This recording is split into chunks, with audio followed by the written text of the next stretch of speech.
Halo teman-teman, nama saya Ozil. Saya dari kelas 6 Al-Farabi. Hari ini saya ingin membacakan salah satu tema dari Aneka Keajaiban. Ikuti, dengarkan baik-baik ya teman-teman. Teman-teman, jadi mengapa jarum jam itu bergerak ke kanan? Jadi teman-teman, jam yang pertama adalah jam matahari, dan jam itu diciptakan di Mesir.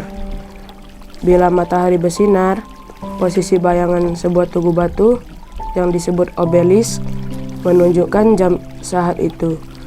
Matahari terbit di timur dan terbenam di barat, sedangkan Mesir berada di belahan bumi utara. Maka bayangan tugu itu bergerak ke kanan. Oleh sebab itu, jarum jam mekanis yang pertama pun dibuat berputar ke kanan. Nah teman-teman, bagaimana seandainya jam diciptakan di Australia? Di Australia itu bayangan matahari jatuh ke selatan dan bergerak berlawanan dengan arah bayangan di Mesir. Seperti tampak pada diagram, maka seandainya jam mekanis itu diciptakan di Australia, jarumnya mungkin akan berputar ke kiri dan bukan ke kanan. Teman-teman, mengapa dalam seminggu itu ada 7 hari? 1 hari adalah waktu dari matahari terbit sampai terbit lagi esok harinya. 1 bulan adalah waktu kira-kira antara bulan purnama 1 dan purnama berikutnya. Dahulu, orang menggunakan waktu ini untuk mengatur hidup. Tetapi mereka juga perlu waktu yang lebih lama dari 1 hari dan lebih pendek dari sebulan. Maka di Babilonia kuno, 7 hari digabung menjadi 1 minggu. Minggu Babilonia itu, orang Babilonia membuat kalender berdasarkan pasang surut bulan. Mereka menjadikan periode 7 hari sebagai 1 minggu karena setiap tahap bulan berlangsung selama 7 hari. Bulan baru ke bulan separuh, separuh ke purnama, purnama ke separuh, dan separuh ke bulan baru. Masing-masing 7 hari lamanya. Tahu nggak teman-teman, minggu Yunani itu berlangsung selama 10 hari. Minggu Romawi berlangsung selama 8 hari. Ada pula bagi orang tua, sistem seminggu 7 hari yang diperkirakan berasal dari Babilonia. Digunakan di seluruh dunia dengan tersebarnya agama Kristen dan Islam. Saat itu, beberapa negara mencoba mengubah jumlah hari dalam seminggu. Pada tahun 1792, Prancis mencoba sistem 10 hari, tetapi gagal. Rupanya karena seminggu 7 hari lebih sesuai dengan irama hidup sehari-hari. Pada tahun 1929, Uni Soviet mencoba sistem 5 hari, dan pada tahun 1932 6 hari. Tetapi pada tahun 1940 mereka kembali ke sistem 7 hari. Assalamualaikum, nama saya Rainata Lepasya. Saya dari kelas 6 Farabi. Saya hari ini mau menceritakan tentang komik Next G, Bioskop Angker. Bioskop Angker. Nama peran kita ada Rika dan Azalea. Habis itu ada Lina. Hai Rika, hai Azalea, selamat pagi. Selamat pagi. PR kemarin sudah dikerjakan? Oh, sudah dong. Sabtu ini kita main yuk. Main kemana tapi? Ke rumahku saja yuk. Aku punya boneka baru loh. Asyik, jadi penasaran deh. Nanti ku siapkan juga camilan yang enak.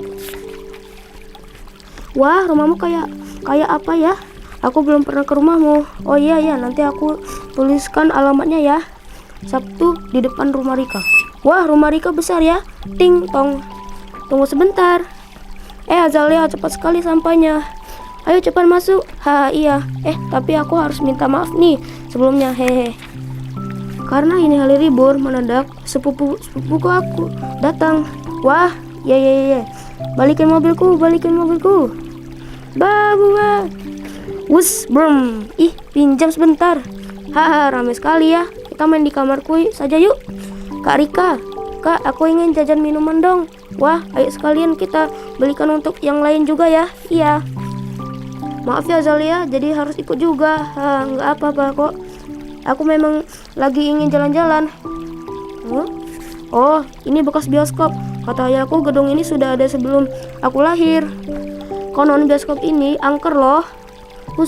Jangan ngomong gitu. Maaf. Sudah yuk kita pulang yuk Rina. Ding. Lihat itu Rina lari ke dalam gedung. Ngapain dia masuk ke sana? Azalia, cepat kita susul dia. Gelapnya, biar ku nyalakan senter. Hati-hati Rika. Aduh, debunya banyak sekali. Kita harus cepat menemukan Lina dan pergi dari sini. Sepertinya aku lihat dia lari ke arah sini. Studio 1. Drop. Hei Lina, tunggu, kamu mau kemana? Krik. Ya ampun, semakin gelap di sini. Lina, ayo kita pulang, kasihan yang lain sudah menunggu. Lina, kamu di mana? Kenapa proyektornya nyala sendiri? Lihat ada filmnya. Ini suara dari mana? Kia, Mama tolong. Wah, dadah. Kakak. Apa itu tadi? Seram banget. Iya, aku sampai kaget. Kakak, kalian dari mana sih? Loh, Lina, tadi kenapa kamu lari ke dalam terus ngagetin kami? Kakak ngomong apa sih? Dari tadi aku di sini kok. Tuh, lihat, tadi aku lagi main sama kucing itu. Meong. Terus yang tadi itu siapa? Azalia, jangan lama-lama di sini. Ayo kita pulang. Iya. Tamat. Perkenalkan, nama saya Fakih. Saya ingin menceritakan buku tentang Darel dan Freddy. Di suatu tempat bernama Dunia, terdapat hutan lebat yang disebut hutan kayu hijau. Di tepi hutan itu, Andre, singa dan raja hutan memanggil Darel, rusa dan Freddy rubah. Darel dan Freddy akan melakukan perjalanan jauh dan berbahaya. Mereka akan pergi ke hutan daun indah, melewati sebuah gunung yang besar. Darel pergi ke sana untuk mencari tanaman langka yang bisa mengobati ibunya yang sakit. Sementara Freddy ingin pergi ke sana hanya untuk menyombongkan diri di hadapan teman-temannya. Aku akan melindungi dan membimbing perjalanan kalian, kata raja hutan yang baik dan suka menolong. Jalannya berbatu dan terjal. Udara di sana sedikit dan kering. Hanya ada beberapa pohon yang sedikit air. Kalian mungkin bertemu binatang jahat. Juga akan mengalami banyak rintangan. Beritahu siapa saja yang kalian temui. Akulah yang mengutus kalian. Ini akan melindungi kalian dari bahaya, ujar Raja Hujan yang sang pelindung. Darel yang rendah hati segera menerima tawaran sang raja. Freddy yang sombong merasa tak butuh bantuan. Terima kasih, Tuan. Tapi aku bisa melindungi diriku sendiri, ujarnya. Hari itu Darel dan Freddy banyak makan dan minum susu. Mereka menyimpan energi untuk perjalanan esok hari. Malamnya mereka tidur lebih lama agar cukup beristirahat. Saat fajar tiba, mereka pun memulai perjalanan. Di balik kabut, bayangan gunung besar mulai terlihat, tampak lembut dan megah. Darel dan Freddy kagum akan keindahannya. Hewan-hewan lain berkumpul. Mereka ingin mengucapkan selamat jalan, mendoakan agar Darel dan Freddy berhasil. Darel berkata ia akan melakukan yang terbaik. ia akan melewati gunung itu dan mendapatkan obat untuk ibunya. Ia pun mengucapkan selamat tinggal. Freddy membual bahwa ia akan bisa kembali lebih cepat. Ia hanya perlu separuh dari waktu Darrell. Darrell telah mendaki selama 2 hari. Selama itu ia tidak melihat seekor hewan pun. Tiba-tiba seekor ular berbisa sudah ada di dekat kakinya. Ular itu memiliki mata yang ganas. Ia menjulurkan lidahnya dan yang bercabang keluar masuk. Darrell ketakutan.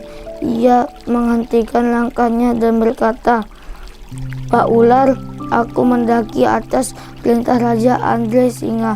Bolehkah aku lewat?" "Kau boleh melewatiku.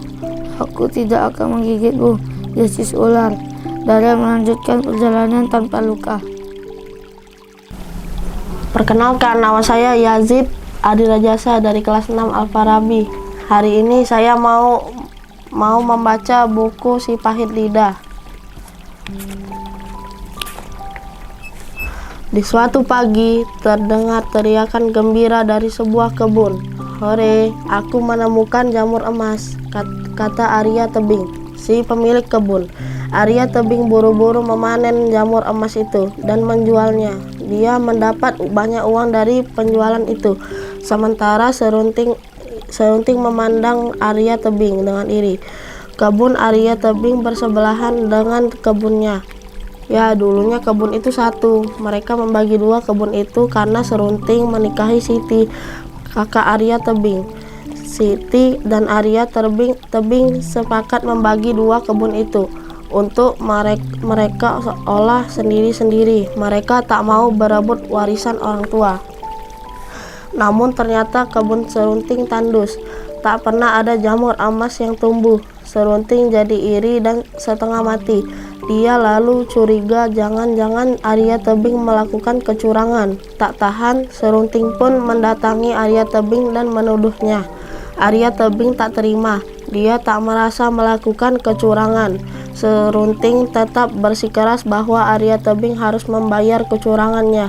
"Kalau begitu kita duel saja. Siapa yang kalah harus menyerahkan kebunnya pada yang menang," tantang Serunting.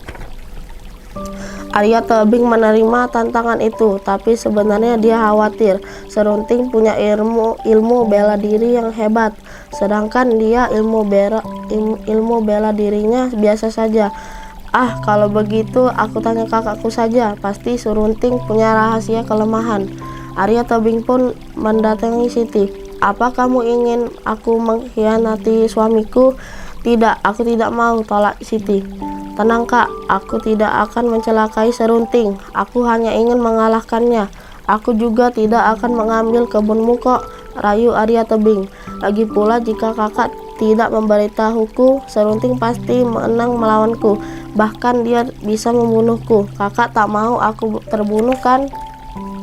Akhirnya Siti menyerah. Dia memberitahukan rahasia kelemahan Serunting pada Arya Tebing. "Tapi jangan lukai suamiku, janji?" "Ya, aku berjanji," sahut Arya Tebing. Ternyata kelemahan Serunting ada pada ilalang kering.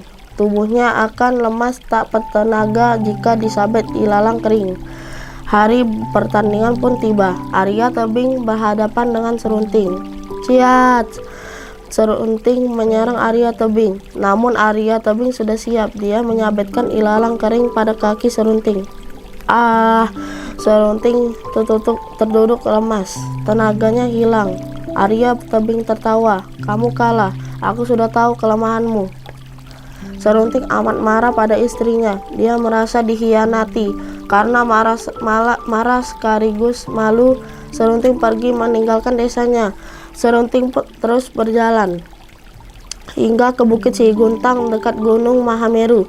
Karena kekalahan, Serunting beristirahat.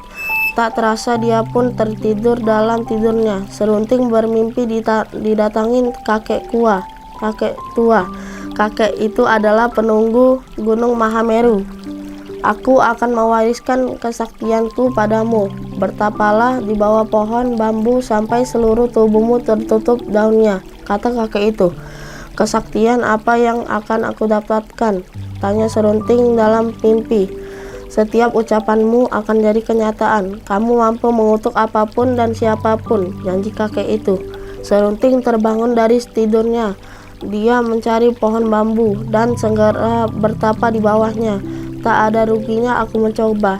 Toh, aku sudah tak punya siapa-siapa. Dan Serunting mulai bertapa. Sekian tahun berlalu, kini tubuh Serunting sudah dipenuhi oleh daun bambu. Sekarang saatnya aku membuktikan mimpiku. Serunting pun meninggalkan tempat pertapaannya. Serunting berjalan dan mencoba mengutuk apapun yang dia temui. Ayam gundul, durian batu. Ternyata mimpinya jadi kenyataan. Apapun yang Serunting ucapkan akan benar-benar terjadi. Serunting jadi semena-mena. Orang-orang yang melihat Serunting jadi ketakutan. Mereka menyingkir tiap kali Serunting lewat. Sejak saat itu Serunting dijuluki si pahit lidah. Apalagi Serunting menggunakan kemampuannya untuk melakukan hal-hal buruk. Jika dia tak suka seseorang, dia tak segan mengutuknya. Serunting amat menikmati kemampuannya itu. Lalu dia ingat dendamnya pada Arya Tebing. Aku akan kembali ke rumah dan mengutuk Arya Tebing. Serunting pun memulai perjalanan pulang. Di perjalanan, Serunting yang kelelahan ingin beristirahat. Namun di sepanjang jalan itu tanahnya gersang. Tak ada pohon-pohon yang bisa memberi kesejukan. Serunting pun berucap, tumbuhkan pohon-pohon yang rindang di sini. Dalam sekejap pohon-pohon pun bermunculan. Penduduk di situ takjub, betapa sakitnya kau. Mereka pun mengucapkan terima kasih. Ada rasa senang hati di Serunting. Baru kali ini dia melihat orang-orang tersenyum dan mengucap terima kasih padanya. Ternyata senang juga rasanya bisa membantu orang lain. Serunting pun beristirahat sebelum melanjutkan perjalanannya. Keesokan harinya Serunting kembali berjalan. Di perjalanan dia bertemu ke banyak orang. Ada sepasang kakek dan nenek yang masih bekerja keras. Mereka memanggul kayu bakar dengan punggung yang bungkuk. Kek, Nek, kemana anak kalian? Mengapa dia tidak membantu? Tanya Serunting. Kami tidak punya anak, sahut mereka. Serunting jatuh iba. Kek, maukah jika aku memberi kalian anak? Mau, sahut kakek. Tapi kami sudah tua. Bagaimana itu mungkin? Tanya nenek. Serunting lalu mencabut 2 lembar uban milik nenek. Jadilah uban ini anak laki-laki dan perempuan yang sehat. Sekejap 2 anak laki-laki dan perempuan muncul. Mereka langsung menggandeng kakek dan nenek itu. Terima kasih anak muda, kata kakek dan nenek itu dengan girang. Semoga kalian sehat senantiasa. Serunting memandang binar kegembiraan di mata pasangan tua itu. Hati Serunting ikut gembira. Biasanya orang menatapnya penuh ketakutan. Biasanya orang segera menyingkir bila bertemu dengannya. Serunting melanjutkan langkahnya. Orang-orang tidak lagi takut padanya. Serunting selalu mengucapkan permintaan-permintaan yang baik. Dia membuat orang-orang bahagia. Ternyata menyenangkan jadi orang baik batin Serunting. Tiba-tiba dia merasa rindu pada Siti, istrinya. Dia tidak salah, dia hanya ingin melindungi adiknya. Serunting mempercepat langkahnya pulang. Dendamnya pada Arya Tebing menguap tak berbekas. Arya Tebing dan Siti memberanikan diri keluar rumah. Kamu tidak marah lagi? Tanya Siti. Serunting tertawa dan menggandeng tangan Siti. Kepergianku telah mengajariku banyak hal. Aku tak punya dendam lagi padamu dan adikmu. Siti dan Arya Tebing lega. Sekarang mereka bertiga hidup berdampingan dengan rukun. Kebun Arya Tebing dan Serunting sama-sama subur dan ditumbuhi jamur emas. Mereka tak pernah lagi berselisih. Serunting pun terus menggunakan kesaktiannya untuk menolong orang yang telah membutuhkan. Pesan moral: berbuat baik lebih menyenangkan daripada berbuat jahat.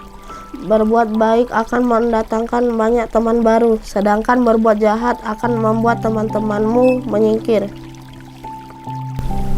Assalamualaikum, perkenalkan nama saya Salsa. Saya akan membacakan buku tentang persahabatan tiada akhir. Dengarkan dengan baik-baik ya teman-teman. Hari terakhir ujian kelulusan. Kering. Mohon perhatian. Waktu istirahat 5 menit lagi. Nggak terasa ya, sebentar lagi kita lulus sekolah. Iya. Nggak sabar bakal masuk SMP mana ya? SMP 1 saja. Aku tahu di sana ada ekskul fotografi. Cocok untuk Anissa yang hobi memotret. Kalau aku ingin masuk ekskul sains, pasti keren banget. Wow. Mira juga masuk SMP 1 yuk. Jadi kita bertiga satu sekolah lagi. Tapi aku belum tahu masuk ekskul yang mana. Mira kan senang menulis. Masuk ekskul jurnalistik saja. Nanti Aulia bikin eksperimen sains. Aku yang foto dan Mira membuat jurnalnya di mading sekolah. Wah, benar juga ya. Hore, di SMP pun kita tetap sahabat ya. Istirahat sudah beres. Kenapa kalian masih di luar? Maaf guru. Permennya jangan lupa dibuang. Iya, Bu. Apa kita pindah rumah? Pekerjaan ayah dipindahkan keluar kota. Kita berangkat setelah Mira lulus kok. Terus gimana dengan sahabatku di sini, Bu? Mira cerita pelan-pelan saja ya. Ibu yakin mereka pasti mengerti. Iya, Bu. Hari kelulusan, sekolah dasar Mufin. Mira, Aulia, ayo kita foto sebelum pulang. Wah, itu kamera baru ya, Anissa? Iya dong, hadiah kelulusan dari orang tuaku. Selamat ya. Kok Mira tiba-tiba nangis? Sebenarnya aku sedih karena ayahku pindah kerja ke luar kota. Aku dan ibuku harus ikut pindah juga. Maaf, aku enggak bisa masuk SMP 1 bareng kalian. Sudah, jangan sedih Mira. Walau jauh, kita masih tetap sahabat kok. Terima kasih teman-teman. Aku pasti bakal kangen sama Mira. Mira harus janji, jangan lupakan kami ya. Iya, aku janji. Sudah tidak ada yang ketinggalan? Tidak, Bu. Teman-temanmu belum sampai. Iya, Bu. Gimana dong? Sabar ya, mungkin sebentar lagi sampai. Iya. Apa mereka tidak jadi datang ya? Mira, teman-teman. Nah, itu mereka. Syukurlah masih sempat. Kalian dari mana saja? Mira, Ibu tunggu di mobil ya. Iya, Bu. Maaf kami datang telat karena kepikiran, jadi susah tidur dan bangun kesiangan. Maaf ya. Ini hadiah dari kami berdua. Dibuka ya, Mira. Ini adalah foto kita di sekolah. Mira bisa lihat dan kalau nanti kangen dengan kami di sini. Semoga nanti kita bisa bertemu lagi dan buat lebih banyak kenangan indah. Terima kasih banyak. Kalian memang sahabat terbaik. Kabari kami ya kalau sudah sampai di sana. Ya, hati-hati di jalan. Sampai jumpa. Dah. Perkenalkan, nama saya Inaya Bakes Paranisa.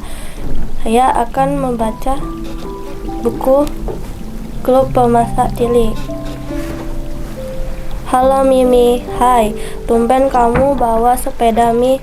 Ya nih, aku lagi kepengin.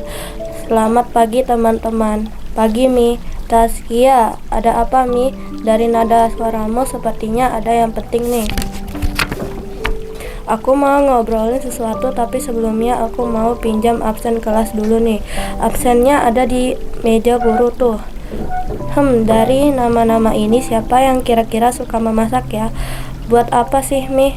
Tas, kamu tahu siapa saja teman-teman di kelas ini yang hobi memasak? Kita berdua. Lain kita, kamu tahu gak Tas? Aku kurang tahu Mi, tapi kalau yang suka makan aku tahu, hehe. Hahaha, kalau itu aku juga tahu. Kok kamu tiba-tiba kepo soal memasak mie? Tenang, bukan kepo yang aneh-aneh kok. Terus aku mau bikin klub pemasak cilik di sekolah kita. Wah, apa tuh? Klub yang isinya teman-teman yang hobi dan senang memasak. Semacam koki cilik ya? Ya, mirip seperti itu, Taz. Untuk apa membuat klub seperti itu? Begini, semalam papaku memberitahu kalau 3 bulan lagi akan ada kompetisi pemasak cilik internasional dan hadiahnya adalah jalan-jalan ke luar negeri. Wah, asyik tuh, ikutan yuk. Makanya aku mau membentuk klub memasak dan mencari anggota agar bisa mengikuti kompetisi itu. Bagaimana kalau kamu pengumuman di mading sekolah? Wah, ide kamu keren juga, Taz. Tapi nanti saja, sekarang sudah bel. Aku jadi semangat nih. Kurang bagus. Coba ku tambah dengan spidol warna-warni. Mbak, aku beli kertas karton putih ya, 1 ya. Ada lagi dek, sama spidol warna-warni itu 1 set. Oke, sekarang saatnya berkarya. Mimi perlu bantuan nggak? Mimi, duh kamu bikin kaget saja, Taz. Hahaha, habis kamu pakai headset sih, jadi aku harus teriak. Bagaimana kamu? Bagus nggak? Bagus sih. Aku tambah dengan gambarku. Wah, jadi makin keren. Makasih, Taz. Yuk kita pasang di mading sekolah. Tolong tempelin ya, Taz. Kamu kan lebih tinggi dariku. Iya, coba ke atas sedikit, Taz, biar lebih kelihatan. Sip, semoga banyak yang tertarik ya, Mi. Ya, karena anggota klub kita baru aku dan kamu saja, Taz. Hahaha, semoga banyak yang mendaftar biar klub kita tambah ramai dan seru.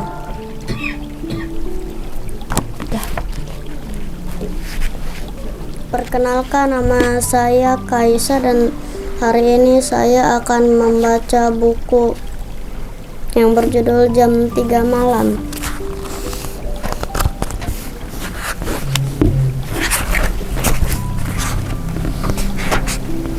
Hari ini kami sekeluarga pindah ke Malaysia mengikuti ayah yang ditugaskan di sana. Dan aku harus berpisah dengan Ica, sahabat baikku sejak TK. Sedih rasanya, tapi kami masih bisa saling telepon atau berkirim surat. Kalau sudah sampai di rumah baru, aku akan mengabari Ica.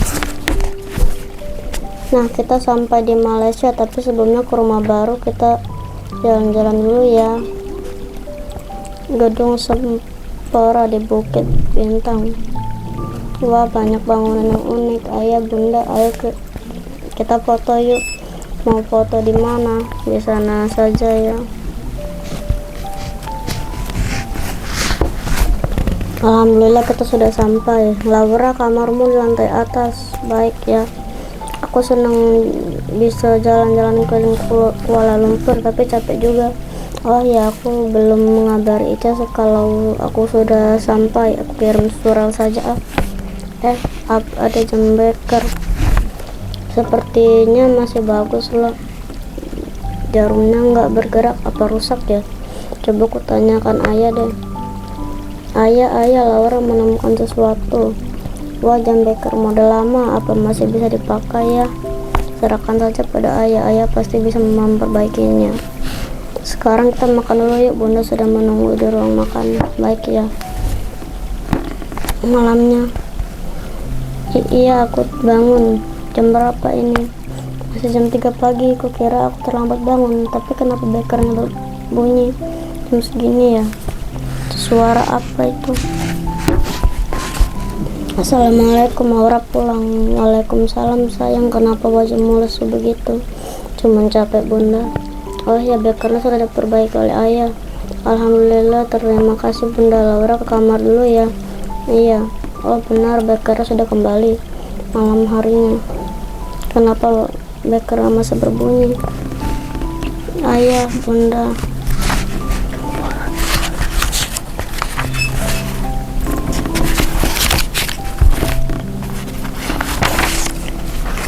Kemudian ayah pun bercerita, sebenarnya ayah baru mendengar cerita tentang jam ini tadi siang. Laura, tahukah tahu kan kalau rumah ini rumah dinas. Nah, rumah ini tadinya milik bos ayah.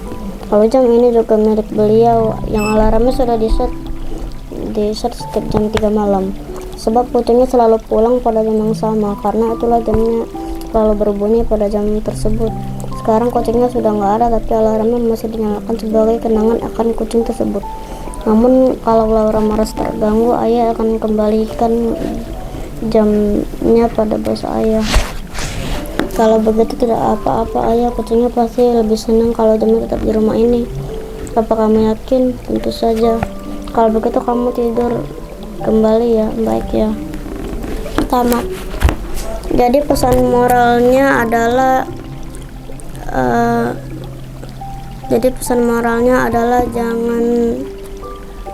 jangan takut.